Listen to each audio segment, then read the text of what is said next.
tahun lebih. Mohon maaf, bapak-bapak ini digaji dengan uang kami, uang pajak kami, lalu bapak-bapak tidak kerja.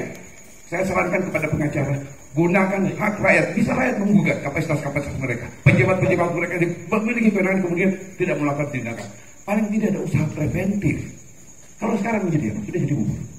Kalau dibiarkan ini saya sangat sakit. Uang rakyat tidak akan kembali dan kemudian membuat ekonomi kita terpuruk. Kasihan saudara-saudara kita.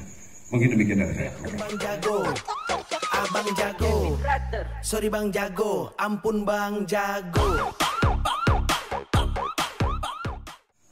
Ahmad Hussein bisa menanggapi seluruh apa yang disampaikan tadi.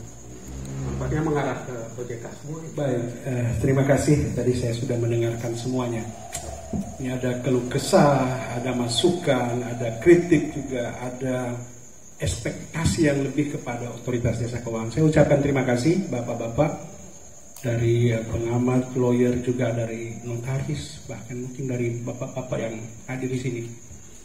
Tentunya OJK juga berharap dengan kewenangan yang kami punyai, Undang-Undang Nomor 21 Tahun 2011 yang membuat OJK lahir, walaupun baru satu dasawarsa, Bapak, baru 10 tahun OJK hadir. Dengan undang-undang tersebut memberikan kewenangan kepada OJK untuk mengatur, mengawasi, serta melindungi masyarakat. Yang diatur siapa? Yang diawasi siapa? Sektor jasa keuangan, perbankan, sektor perbankan, pasar modal juga sebagai salah satu sektor pasar modal yang kita atur, kita awasi. Di sana jelas-jelas ada instrumen untuk berinvestasi dan legal diatur oleh otoritas jasa keuangan. Dan ada sektor lagi yang berikut adalah sektor industri keuangan non-bank. Nah tentunya harapan Bapak dan Ibu yang ada di pundak OJK agar kemudian OJK bisa lebih aktif dalam rangka penanganan terhadap kasus-kasus investasi atau penipuan ini, tentunya memberikan kebanggaan tersendiri, dan kami akan tentunya melaksanakan dengan sebaik-baiknya apa jadi kewenangan kami. Salah satu contoh, sejak OJK lahir tahun 2011, karena kita tahu Bapak Ibu, investasi bodong ini bukan baru sekarang. Tadi disampaikan oleh Pak Huda dari Bank Indonesia itu, Alfred Ponzi ini adalah seorang imigran Amerika, imigran Italia yang kemudian besar di Amerika, menggunakan kesempatan mendapatkan kupon yang dari luar negeri mendapat diskon, dijual di Amerika dengan harga tinggi, mendapatkan selisih atau margin. Itulah yang kemudian dia tawarkan, menghimpun dana kepada masyarakat. Sama persis dengan apa yang selama ini bergulir. Tadi dari 1920, dari 2007 pun sejak otoritas jasa keuangan belum ada. Jadi Satgas Waspada Investasi ini, ekspektasi Bapak Ibu untuk OJK kemudian bisa lebih aktif ini, sebelum OJK ada sudah ada Bapak. 5 lembaga saat itu, Bapepam LK, Badan Pengawas Pasar Modal dan Lembaga Keuangan, di bawah Kementerian Keuangan, menginisiasi pembentukan Satgas Waspada Investasi. Namanya panjang, makanya tadi saya sampaikan. Satuan Tugas Penanganan Dugaan Tindakan Melawan Hukum. Dugaan. Ini ada kata-katanya yang perlu digarisbawahi. Dugaan tindakan melawan hukum di bidang penghimpunan dana dan pengelolaan investasi. Di bidang penghimpunan dana dan pengelolaan investasi. Saat itu kita tahu 2007 ada lahirnya Undang-Undang Pasar Modal Nomor 8 Tahun 95, membuat pasar modal itu kemudian makin dikenal, makin berkibar. Dulu orang kalau mengukur ekonomi suatu negara, pertumbuhan ekonomi itu melihat kepada inflasi, nilai tukar rupiah. Tapi kemudian melihat nilai indeks harga saham gabungan. Betul Pak Bobi? Menjadi salah satu standar ukuran bagaimana ekonomi di suatu negara itu kemudian bisa bertumbuh dan berkembang. Bagaimana kalau IHSG-nya turun, tadi seperti disampaikan, turun, jangankan turun 100 poin, 50 poin saja kemudian akan dianalisis, akan ada krisis yang secara contagion effect atau efek domino akan bergeser. Pasar modal ini menjadi salah satu perhatian ekonom, ahli, agar kemudian dijaga stabilitasnya pada saat itu. Makanya kalau kita lihat krisis tahun 1998, krisis 2008, kejadian di Yunani kok bisa sampai ke Indonesia? Contagion effect tadi. Hanya karena transaksi saham di bursa yang kemudian capital outflow. Karena banyak dana masuk dari luar. Ini kalau kita mau bikin analisa secara tentunya ya teoritisnya gitu. Tapi bukan itu kan perkaranya. Bukan itu masalahnya. Pasar modal kemudian makin berkibar, banyak orang kemudian bermain di pasar modal, banyak yang berinvestasi di sana. Kemudian mulai muncul oknum-oknum yang tidak bertanggung jawab. Oknum-oknum yang kemudian memanfaatkan situasi tadi, menawarkan saham walaupun perusahaannya tidak jelas. Mandiri Sekuritas jelas perusahaannya, ada tertulis sekuritas di belakang. Dia bisa berlaku sebagai manajer investasi, bisa sebagai perantara pedagang efek, bisa juga sebagai penjamin emisi efek. Tapi kemudian ada perusahaan yang bukan, tidak terdaftar di Bapepam saat itu, tapi kemudian menggunakan sekuritas, Ahmad Sekuritas, menerima transaksi saham, obligasi dan sebagainya. Padahal belum tentu, gitu kan? Legalitasnya nggak ada. Inilah yang membuat kemudian Bapepam LK pada saat itu, Badan Pengawas Pasar Modal dan Lembaga Keuangan, di bawah Kementerian Keuangan, bersama Bank Indonesia, bersama PPATK, bersama Bareskrim, belum Polri waktu itu. Bareskrim kemudian membentuk, menginisiasi yang namanya Satuan Tugas Penanganan Dugaan Tindakan Melawan Hukum di bidang penghimpunan dana dan pengelolaan investasi. Yang punya potensi, ini tambahin lagi di belakang, merugikan masyarakat. Seiring waktu berkembang dari 5 lembaga, kementerian dan lembaga menjadi 7, ditambah lagi Kementerian Koperasi. Karena ternyata yang menawarkan investasi ini bukan hanya perusahaan terbatas, PT, CV, ada juga badan hukum koperasi. Bapak Ibu ingat, ada yang namanya Pandawa, itu badan hukumnya koperasi. Tidak peduli dia bukan orang yang mengelola Pandawa ini, bukan seorang yang intelek, cuma tukang bubur. Tapi korbannya di situ intelektual semua. Mau dibilang tertipu? Tak mungkin. Tergiur, iya. Manusia itu sesuai dengan mungkin ada yang ngerti hukum Gaussian, tidak pernah puas. Dikasih 1 mau 2, dikasih 2 mau 4, kasih 4 mau 10, 10 kasih 20, 20, 100 kalau bisa gitu. Sama dengan kita juga. Makanya inilah yang membuat kita ini, masyarakat kemudian dimanfaatkan oleh oknum-oknum. Saya kasih tanda kutip. Makanya dari dulu modusnya sama. Bunganya tinggi, mau dia tukang bubur, mau dia ibu rumah tangga, mau dia pakai topeng arisan online, mau dia pakai topeng umroh murah, mau dia pakai topeng buah kurma cuma 3 pohon 1 lahan kemudian dijual kepada 1000-an orang. Kan nggak masuk dalam logika kita itu. Berpikir kita juga nggak masuk. Masa iya sih 1 lahan luasnya mungkin 200, di dalamnya ada 5 pohon kurma, kemudian ditawarkan kepada 1000 orang. Janji keuntungan 50% tanpa resiko, tadi sudah dibilang oleh Pak Alek tadi juga. Tidak pernah bilang yang rugi, untung terus, surga telinga. Investasi itu surga telinga. Walaupun sebenarnya kan jelas-jelas kita tahu, tadi sudah jelaskan Pak Akram, investasi berbeda dengan trading, perdagangan. Investasi sudah dibilang tadi, membelanjakan sejumlah modal kepada sesuatu hal untuk kepentingan masa depan. Jadi tenornya itu menengah panjang. Kalau Anda cuman hari ini beli, besok jual, jam 1 siang beli, jam 2 siang jual, Anda transaksi, Anda berdagang. Jangankan forex, jangankan emas, saham pun bisa demikian. Tapi Anda bukan investor. Kalau berinvestasi itu namanya investor. Anda trader, Anda bertransaksi. Hari ini saya beli saham apa nih? Telkom, 1000 perak dia per lembar. Saya punya uang 1 miliar, saya masuk. Transaksi. 2 jam kemudian, namanya di saham itu volatile tadi, fluktuatif harganya. Ada info sedikit, Telkom ini perusahaannya mau diganti, Menteri BUMN Erick mau digeser. Bergejolak dia. Harganya pun naik jadi 1.200. Dapat selisih margin 200 rupiah. Bayangkan kalau dikali 1 miliar. 200 miliar. Bisa, tapi itu bukan investasi. Tadi sudah dibilang oleh akademisi. Bukan investasi, bukan yang kita inginkan itu. Dan itu masyarakat ini harus tahu, bukan investasi. Anda bertransaksi silahkan. Mau jadi transaksi saham, mau transaksi emas, mau forex. Tapi sekali lagi juga forex harus dipisahkan. Kalau forex ya forex, foreign exchange. Kalau emas ya bukan forex. Komoditi berjangka, ada bursa berjangka Indonesia. Tadi sudah dibilang, forwardnya, transaksinya jelas. Kontraknya ini perdagangkan. Saya punya kebun, 2 tahun kemudian baru bisa berbuah. Tapi saya butuh duit sekarang, kontraknya saya jual. Kemudian kepada orang yang mau beli, nanti 2 tahun kemudian dia panen. Tadi sudah dari sisi agama bisa tidak. Apakah bisa atau tidak, itu terlepas kepada orang per orang. Jadi ini yang perlu kita edukasi kepada masyarakat. Harus hati-hati.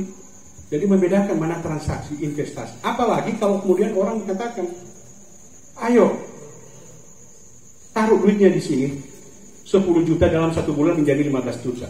Dari mana diambil 5 juta ini? Bisa nggak dijelaskan kepada oknum tersebut? Dari mana 5 juta itu? Kalau saya taruh deposito 6% per tahun, kan begitu. Kalau saya taruh di transaksi lain, kira-kira transaksi apa bisa? Maisiat, judi, paling cuma di situ, gambling. Saya putar lagi. Kalau tidak gambling, apa yang akan saya lakukan? Diputar lagi otaknya. Apalagi kalau kemudian ada modus begini, Bapak. Tolong cari orang, 3 orang. Maka keuntunganmu akan dikali lipat lagi. Nah, ini modus paling tidak pernah berhenti modus ini. Cari orang, member get member. 3, cari 3, 9 kalau 3 orang. 9 bayar ke dia 20 juta, dia bagi ke yang 3 orang. Sisanya masuk kantong. Tadi tidak punya mobil mewah, sekarang punya mobil mewah. Tadi tidak punya rumah, sekarang punya rumah 3. Tadi tidak pakai kalung dengan berlian. Duit orang. Ini kan perlu juga kita waspadai. Kalau betul-betul dia memang ini bisa membuat transaksi trader itu jadi kaya, nggak perlu saya duit orang, nggak perlu saya bilang ke Pak Bobi taruh duitnya sini 30%, nggak perlu, duit saya limpah. Kalau saya sudah banyak duit, saya bagi-bagi kepada masyarakat di bawah waktu. Masing-masing masyarakat petani ini dapat 1 miliar masing-masing dari duit saya bermain forex. Kalau memang itu tujuannya gitu. Tapi kan bukan itu. Dari dulu tuh begitu. Pakai public figure, sudah di endorse public figure. Apakah dia ayahanda, apakah dia kapolsek, kapolres. Masyarakat makin dibutakan. Oh, ayahanda aja ikut, apalagi yang lain. Kapolres aja ikut, apalagi yang lain. Pak Bupati aja ikut, apalagi yang lain. Ini yang kemudian perlu kita sederhanakan, jelaskan kepada masyarakat dengan kalimat-kalimat yang simpel. Jangan sekali-sekali percaya dengan orang seperti ini yang menawar-nawarkan investasi gitu. Oh, 30% langsung. Coba Bapak dan Ibu bisa bertanya kepada oknum tersebut. Dari mana Anda mendapatkan uang itu? Oh, saya punya 4 pasar. Ya, kalau orang yang naruh duit ke Anda itu cuma 10 orang. Kalau sudah tadi dibilang ada 20.000 orang, pasar mana yang Anda mau cari? 20.000 orang taruh duit dengan ratusan miliar tadi. Ini yang kemudian perlu kita sederhanakan. Jadi kami juga di Otoritas Jasa Keuangan punya ekspektasi lebih. Makanya kami berterima kasih. Kami akan berupaya semaksimal mungkin. Kami punya 3 upaya dalam rangka bekerja bersama Satgas. Jadi di Satgas bukan cuma OJK. Seandainya OJK ini bisa melakukan penyelidikan, OJK akan sidik. Seandainya OJK bisa bikin penuntutan, OJK juga akan tuntut gitu. Tapi sayangnya, lagi-lagi kan penuntutan, penyidikan, pemeriksaan itu kan punya kewenangan masing-masing antar lembaga. Butuh Satgas waspada investasi itu kemudian kita berkoordinasi. Upaya preventif kita lakukan seperti malam ini. Sosialisasi, jauh-jauh dari Manado saya datang untuk memberikan edukasi kepada Bapak dan Ibu di Gorontalo terkait dengan investasi bodong ini. Langkah preventif. Belum kemudian langkah kuratif. Kalau ada yang kemudian investasinya bukan berarti kita menyebut semua perusahaan yang menawarkan investasi itu bodong dan salah. Tidak. Ada juga yang benar, tapi tidak punya izin seperti Bapak bilang tadi. Kita arahkan mereka, kita panggil. Anda sudah punya izin belum? Tolong lengkapi izin A, B, C, D. Kasih waktu. Sampai dengan waktu itu dia tidak bisa penuhi, kita baru kemudian minta dia tutup berkegiatan. Kuratif sudah dilakukan, ternyata tidak penuhi. Kita lakukan langkah represif. US Visindo, pimpinan Dedengkotnya itu dijemput di Cirebon oleh polisi. Tentunya karena dengan berkoordinasi dengan Satgas Waspada Investasi. Artinya ada juga upaya represif yang dilakukan oleh anggota Satgas Waspada. Tentunya ini tidak henti-hentinya kami lakukan secara simultan. Bayangkan dari 2007 sampai sekarang itu yang kami bilang. Kalau kami bilang kemudian OJK kemana melakukan pembiaran? Bukan melakukan pembiaran. OJK kemudian mendapatkan info. Ketika info ini dapat, kita duduk sama-sama.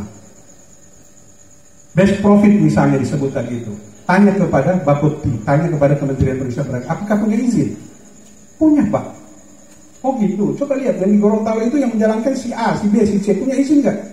Ternyata dia harus punya izin sebagai wakil pialang berjangka seperti yang bilang. Kalau bukan wakil pialang bersama kayak wakil perantara pedagang efek, nggak punya izin, nggak boleh, tidak boleh menghimpun dana. Kan Anda melakukan praktek-praktek sedobek akan dijerat dengan undang-undang perbankan. Tapi kalau dia di Bapepti tidak bisa dijerat dengan undang-undang perbankan.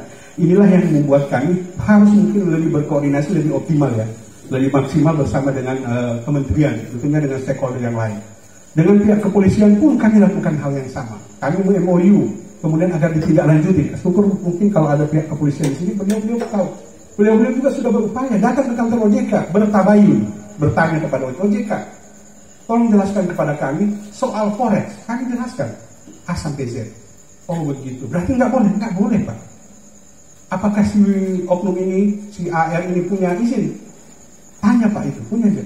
Kalau dia tidak punya izin, dia ilegal. Kalau ilegal, pidana. Seperti yang Bapak Ibu bilang. Bisa dijerat? Bisa dijerat. Kalau dia ilegal. Nah kalau dia legal, kemudian menjanjikan keuntungan 50%, sejak kapan rentenir masuk sel? Coba ada nggak rentenir yang masuk penjara? Kalau ada rentenir yang bisa masuk penjara, nah ini tadi saya bilang, orang yang menjanjikan keuntungan bunga 30-50%, oh ini bunga 50% tidak adil, masuk penjara kau. Bisa nggak kita penjarakan rentenir dengan bunga 50%? Sepanjang ada kesepakatan, tadi mungkin orang hukum tahu, pacta sunt servanda, mengikat dua orang yang bersepakat dengan ketentuan itu gitu. Ini yang menjadi kemudian catatan buat OJK, kemudian ayo bersinergi dengan lembaga penegak hukum, polisi, kejaksaan, maupun otoritas lainnya termasuk BI dan otoritas Kementerian Koperasi. Kalau dia koperasi cabut isinya, makanya lah koperasi sejak 2019 itu punya dirjen pengawasan Kementerian Koperasi. Tadinya nggak punya, karena banyak koperasi yang mati suri kemudian dimanfaatkan. RAT nggak pernah, tapi kok koperasinya jalan gitu dengan cara tadi berjalan dengan inilah yang mungkin yang didapatkan di sana, dan kami sangat berupaya nih. Berterima kasih kepada masyarakat yang kemudian meletakkan di pundak kami di otoritas tersebut agar lebih aktif, agar supaya investasi bodong ini bisa kemudian diberantas ya. Walaupun kami yakin sejak 1920 sampai saat ini Bapak dan Ibu dengan nilai kerugian 117,4 triliun total kerugian dari investasi bodong tidak sedang.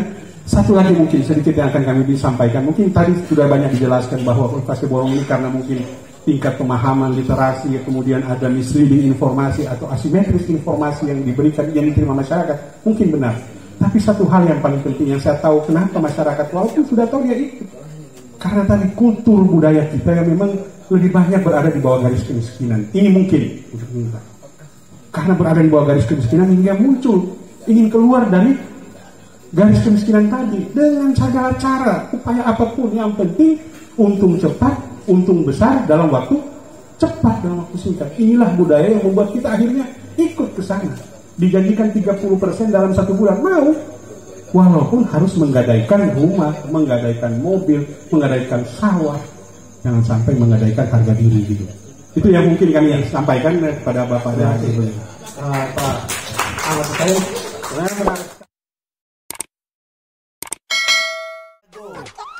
Abang jago, sorry bang jago, ampun bang jago.